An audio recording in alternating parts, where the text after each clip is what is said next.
দেখছেন সেরা 10 জয়িতা রয়েছে আপনাদের সঙ্গে। শুরুতেই যে খবরের দিকে নজর রাখবো, থানায় হাজিরা দিলেন সৃজন ভট্টাচার্য। যাদবপুর কাণ্ডে আমরা জানি যে তাকে তলব করা হয়েছিল এবং থানা থেকে বেরিয়ে তিনি কি বলেছেন আপনাদের শোনাবো। এক সেকেন্ড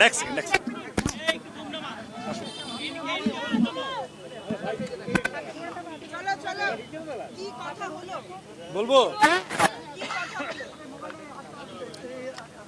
আমি যা বলে ঢুকেছিলাম আমি বেরিয়েও এক্স্যাক্টলি সেই কথাই বলছি। আমাকে ওনারা জিজ্ঞাসাবাদ করলেন এই ঘটনা সম্পর্কে, আমি কি জানি না জানি, আমার কি সম্পর্ক ইত্যাদি কিছু রুটিন প্রশ্ন।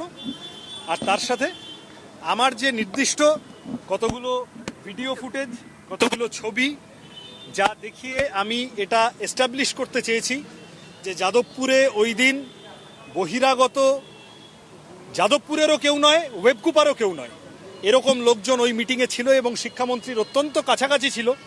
সুতরাং শিক্ষামন্ত্রীর নিরাপত্তা বিঘ্নিত হলে দায় তাদেরও। এবং আমি এস্টাবলিশ করতে চেয়েছি শিক্ষামন্ত্রীর গাড়ির চাকার তলায় ইন্দ্রানুজ রায় নামের ছাত্রটি আহত হয়েছে।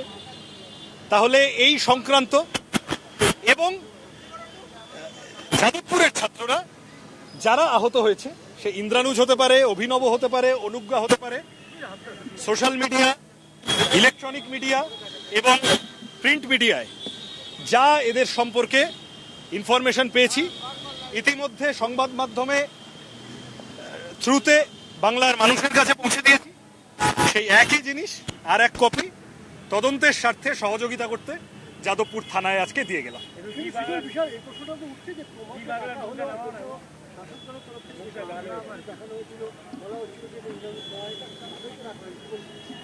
না, আমি তো এটাই প্রথম থেকে বলার চেষ্টা করি, আমার লুকানোর কিছু নেই।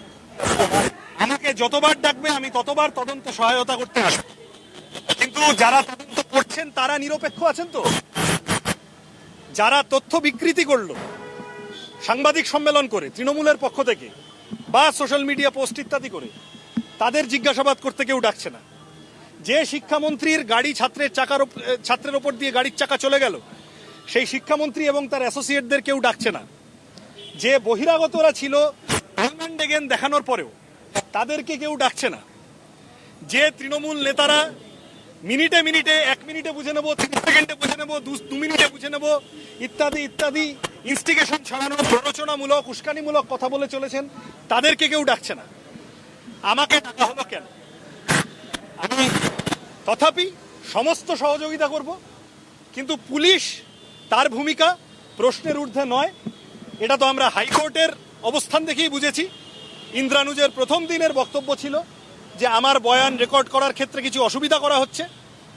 কোর্টের বকা খেয়ে 3 দিন 4 দিন পরে ইন্দ্রানুজের কাছে যেতে হলো।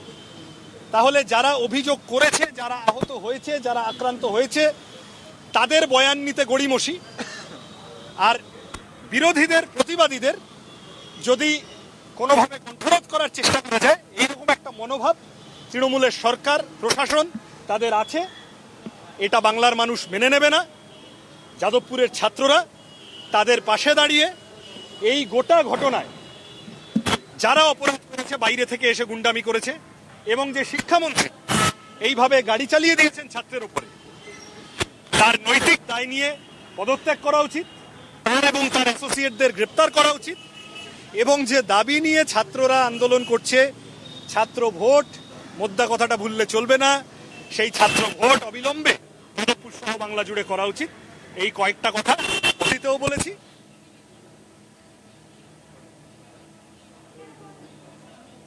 বিশ্ববিদ্যালয়কে স্বাভাবিক পরিস্থিতিতে ফিরিয়ে আনার আবেদন জানিয়েছেন হাসপাতাল থেকে আবেদন যাদবপুর বিশ্ববিদ্যালয়ের উপাচার্যের, এবং সব পক্ষকে ইমেইলে আবেদন জানিয়েছেন তিনি। ভাস্কর গুপ্ত আলোচনার মাধ্যমে সমস্যার সমাধানের পরামর্শ দিয়েছেন তিনি। আপনাদের জানিয়ে রাখবো, এবার হাসপাতাল থেকেই ইমেইলে আবেদন জানিয়েছেন যাদবপুর বিশ্ববিদ্যালয়ের উপাচার্য ভাস্কর গুপ্ত।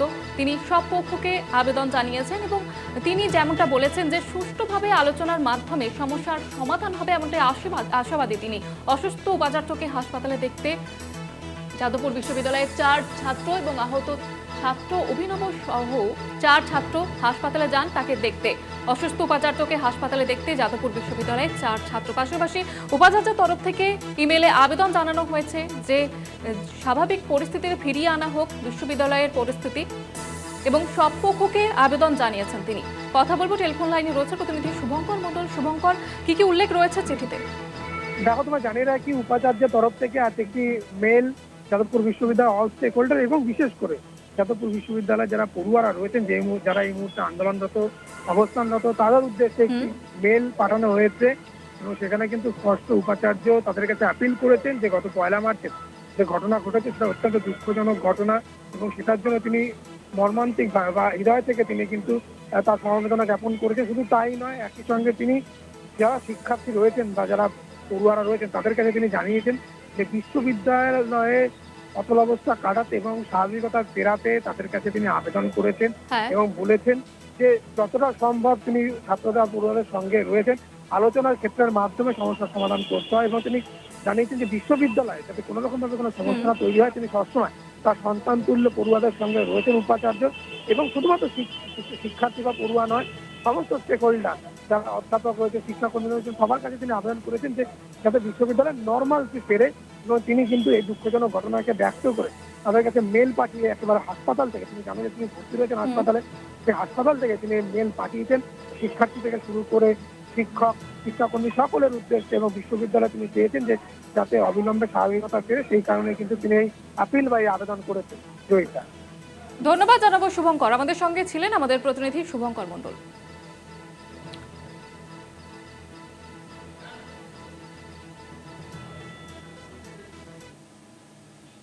এখন সময় একটি বিরতি, ফিরছি বিরতির পর সঙ্গে থাকুন। বাংলাদেশের সংখ্যালঘুদের রক্ষা করতে হবে ইউনূস সরকারকে। বাংলাদেশ নিয়ে ফের সরব বিদেশ মন্ত্রকের মুখপাত্র রণধীর জয়সওয়াল। হিন্দুদের উপরে হামলা নিয়ে বাংলাদেশ প্রশাসনকে সতর্কবার্তা নয়াদিল্লির। পাশাপাশি নির্বাচনে সব দলকে নিয়ে একসঙ্গে ভোটে যাওয়ারও পরামর্শ দেওয়া হয়েছে বিদেশ মন্ত্রকের তরফ থেকে। বাংলাদেশে অস্থিরতা অব্যাহত। বর্তমান ইউনূস সরকারের আমলে সে দেশের আইন শৃঙ্খলা কার্যত ভেঙে পড়েছে। শেখ হাসিনা সরকারের পতনের পর থেকেই পদ্মা পারে সংখ্যালঘুদের উপর অত্যাচার বেড়েছে। সংখ্যালঘুদের নিরাপত্তা বিষয়ে আগেও বাংলাদেশকে সতর্ক করেছিল ভারত। এবার ফের আরও একবার ইউনূস সরকারকে সতর্ক বার্তা ভারতের। শুক্রবার বিদেশ মন্ত্রকের মুখপাত্র রণধীর জয়সওয়াল জানিয়েছেন, বাংলাদেশের সংখ্যালঘুদের রক্ষা করতে হবে সে দেশের সরকারকেই। অন্যদিকে শেখ হাসিনা দেশ ছাড়ার পর থেকেই আওয়ামী লীগের ছন্নছাড়া অবস্থা।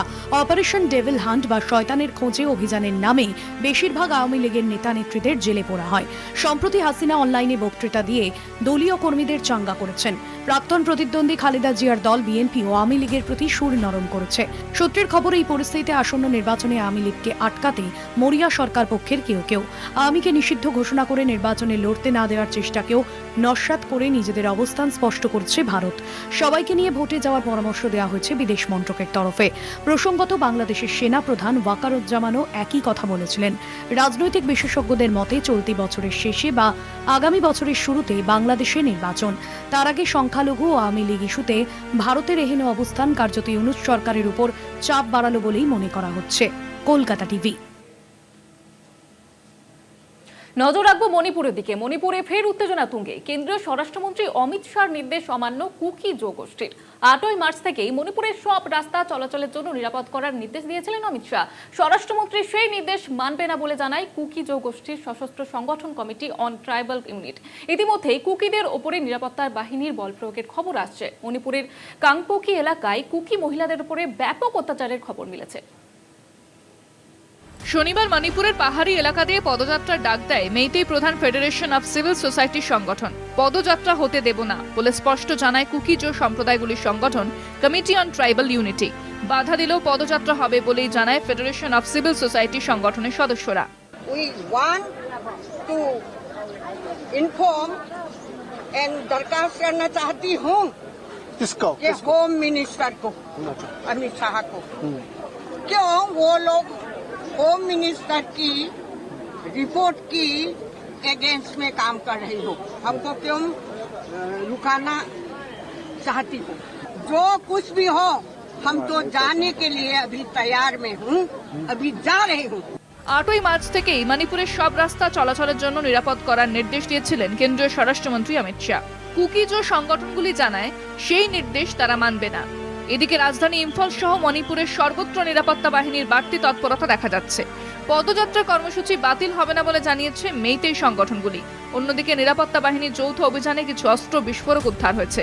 মণিপুরের পাহাড়ি উপত্যকায় যৌথভাবে অভিযান চালায় Manipur police, CRPF, BSF, ITBP. সেই অভিযানে 114টি আগ্নেয়াস্ত্র, আইইডি, গ্রেনেড, বিস্ফোরক পদার্থ উদ্ধার হয়েছে। কলকাতা টিভি। লাতাকিয়া প্রদেশে নিরাপত্তা বাহিনী এবং প্রাক্তন প্রেসিডেন্ট সমর্থকদের মধ্যে সংঘর্ষে অশান্ত হয়ে উঠেছে সিরিয়া। বৃহস্পতিবার দুপক্ষের সংঘর্ষে নিহত প্রায় 250 জন। ক্ষমতা দখল নিতে প্রাক্তন প্রেসিডেন্টের সমর্থকদের সঙ্গে সংঘর্ষ বলে জানা যাচ্ছে। অত্যাচারী শাসকের তকমা নিয়ে গত ডিসেম্বরের শুরুতে একটানা চলা গৃহযুদ্ধে দেশ ছাড়তে বাধ্য হয়েছিলেন সিরিয়ার প্রাক্তন প্রেসিডেন্ট বাশার আল আসাদ। আশ্রয় নিয়েছিলেন রাশিয়ায়। রাজধানী দামাস্কায় ছেড়ে যাওয়ার পর বিদ্রোহী গোষ্ঠী হায়াত তাহরির আল সাম নামের একটি ইসলামিক সশস্ত্র গোষ্ঠী দাবি করে আসাদের দেশ ছাড়ায় একটি অন্ধকার যুগের অবসান ঘটে নতুন যুগের সূচনা হয়েছে। অত্যাচারী শাসকের পতনের পরেও সিরিয়ার আগুন নেভেনি। বৃহস্পতিবার দুপক্ষের সংঘর্ষে নিহত প্রায় 250 জন। ক্ষমতার দখল নিতে নিরাপত্তারক্ষীদের সঙ্গে প্রাক্তন প্রেসিডেন্টের সমর্থকদের সংঘর্ষ হয় বলে জানা গিয়েছে। ইতিমধ্যেই সেই দেশ ছাড়তে শুরু করেছেন প্রবাসী ভারতীয়রা। इंडिया में मैं ग्रेटर नोएडा में रहता हूँ। मिनिस्ट्री ऑफ एक्सटर्नल अफेयर्स का कितना बड़ा रोल इवैक्यूएशन में? सब पूरा रोल नहीं कहिए, अदरवाइज तो हम नहीं आ पाते। और जो कंडीशंस है they are getting worse and worse. आप लोग जैसे न्यूज में भी देख रहे हो कि वो भी इसराइल भी एंटर कर रहा है, बाकी कंट्रीज भी एंटर कर रही है। और पिछले 7 महीने से हम लोग सीरिया में काम कर रहे थे, so all of sudden last Thursday को एम्बेसी से कॉल आया था कि रिसेंट डेवलपमेंट जो हो रही है अभी उसमें things are getting worse, so immediately we have to evacuate the country. So जैसे हम लोगों ने प्लान किया, इमीडिएटली हम लोग दमस्कस आ गए और होटल में ठहर गए थे हम लोग। But same time we were in continuous touch with the embassy, Indian embassy in Damascus. But things इतनी जल्दी से चेंज हो गए एकदम से कि Sunday early morning immediately firing, bombarding, rebels ने पूरा उसको टेक ओवर कर लिया था। और सेम टाइम पे जो लूटर्स थे और जो चिंदी चोर जिन्हें बोलते हैं ना, वो भी गाड़ियां लूट के लेके जा रहे थे। और शॉपिंग जैसे मॉल है, शॉप्स हैं, everywhere they make the mess up. উপদ্রুত এলাকায় অভিযান শুরু দেশের নিরাপত্তা বাহিনীর। লাতাকিয়া প্রদেশে রাশিয়া নিয়ন্ত্রিত একটি বিমান ঘাঁটির কাছেই সংঘর্ষ হয়েছে বলে জানা গিয়েছে। আসাদ শাসনের পতনের পর থেকে সিরিয়ায় ইসলামপন্থী সরকারের অনুগত বাহিনীর উপর বারবার হামলার ঘটনা ঘটেছে।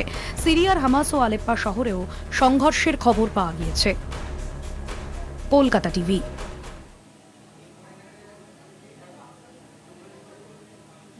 এখন সময় আরো একটি বিরতি, ফিরছি বিরতির পর সঙ্গে থাকুন। কলকাতা টিভির খবরের জের বিজেপিকে তোপ তৃণমূলের। মঙ্গলবার মাছের দোকান বন্ধ রাখার ফতোয়া দিল্লি বিজেপির বিধায়কের। বিজেপি নেতার এমন কাণ্ড কলকাতা টিভির পর্দায় সম্প্রচার হতেই তোপ তৃণমূলের।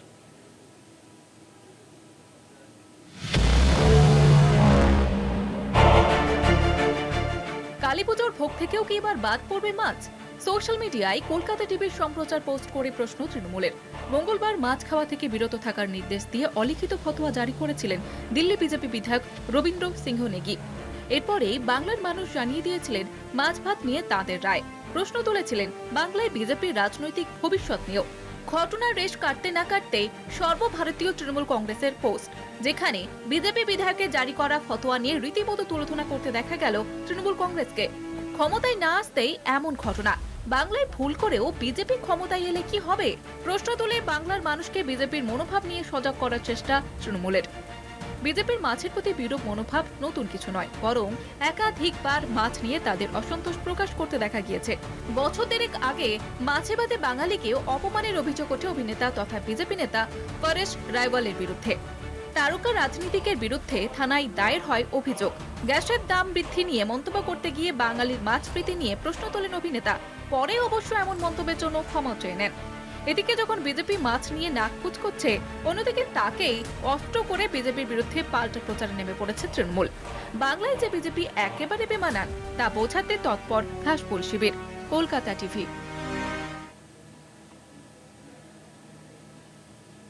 একদিকে ভুয়ো ভোটার, অন্যদিকে ভুয়ো নিয়োগ। স্বাস্থ্যকর্তার সই এবং স্ট্যাম্প জাল করে হাসপাতালে ভুয়ো নিয়োগের চিঠি। বিষয়টি সামনে আসতেই পুরুলিয়া দেবেন মাহাতো সরকারি মেডিকেলে তীব্র শোরগোল পড়েছে।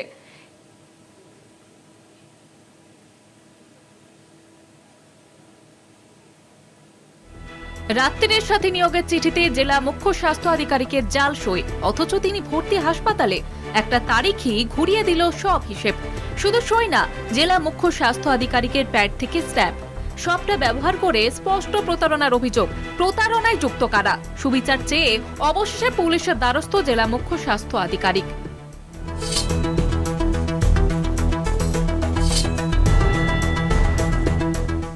আরজি করের ঘটনার পর মহিলাদের নিরাপত্তার স্বার্থে একগুচ্ছ পদক্ষেপ করেছে সরকার। নাইট শিফটে কাজ করা মহিলাদের জন্য চালু হয়েছে রাত্রির সাথী প্রকল্প। এবার এই রাত্রির সাথী প্রকল্প ঘিরে বাঁধল যত গন্ডগোল। এই প্রকল্পের আওতায় 13 জন ভলেন্টিয়ারকে নিয়োগের জন্য চিঠি লিখতে ব্যবহার করা হয়েছে পুরুলিয়া জেলার মুখ্য স্বাস্থ্য আধিকারিকের প্যাড স্ট্যাম্প। নকল করা হয়েছে তার সইও। সেই চিঠি পুরুলিয়া দেবেন মাহাতো গভর্নমেন্ট মেডিকেল কলেজ এবং হাসপাতালে পৌঁছয়। ওই চিঠি পাঠানো হয় হাসপাতালের ভাইস প্রিন্সিপালকেও। তবে দেখে বোঝার উপায় ছিল না চিঠিটি আসল নাকি নকল। কিন্তু সব হিসেব ঘুরিয়ে দিল তারিখ। 27 ফেব্রুয়ারি ওই চিঠি জারি করা হয়। ঘটনাচক্রে ওই দিনই অসুস্থ হয়ে জেলা হাসপাতালে ক্রিটিক্যাল কেয়ার ইউনিটে ভর্তি ছিলেন মুখ্য স্বাস্থ্য আধিকারিক ডক্টর অশোক বিশ্বাস। বিষয়টি সামনে আসতেই হাসপাতালে তীব্র শোরগোল। বিষয়টি জানতে পেরে পুলিশের দ্বারস্থ হন জেলা মুখ্য স্বাস্থ্য আধিকারিক। শিক্ষা, স্বাস্থ্য সব ক্ষেত্রে বাড়ছে ভুয়ো নিয়োগ জানিয়ে তুঙ্গে উঠেছে রাজনৈতিক তরজা। পুরুলিয়া দেবেন মাহাতো গভর্নমেন্ট মেডিকেল কলেজ ও হাসপাতালে ভুয়ো নিয়োগের চিঠি সেই তরজার আগুনে আরও কিছুটা ঘি ঢালল। এই ঘটনার সঙ্গে জড়িত কারা? ঘটনার তদন্ত শুরু করেছে পুরুলিয়া সদর থানার পুলিশ। তদন্তকারীদের ধারণা, রাত্রি সাথী ভলেন্টিয়ার পদে নিয়োগের চিঠিতে যে 13 জনের নাম উল্লেখ রয়েছে সম্ভবত তারাই প্রতারিত হয়েছে। টাকা পয়সা হাতিয়ে সে প্রতারক চক্রই ওই ভুয়ো চিঠি তৈরি করেছে। এখনো পর্যন্ত তাদের টিকে খুঁজে পায়নি পুলিশ। প্রতারকদের খোঁজে শুরু হয়েছে তদন্ত। পুরুলিয়া থেকে শওকত আলীর রিপোর্ট, কলকাতা টিভি।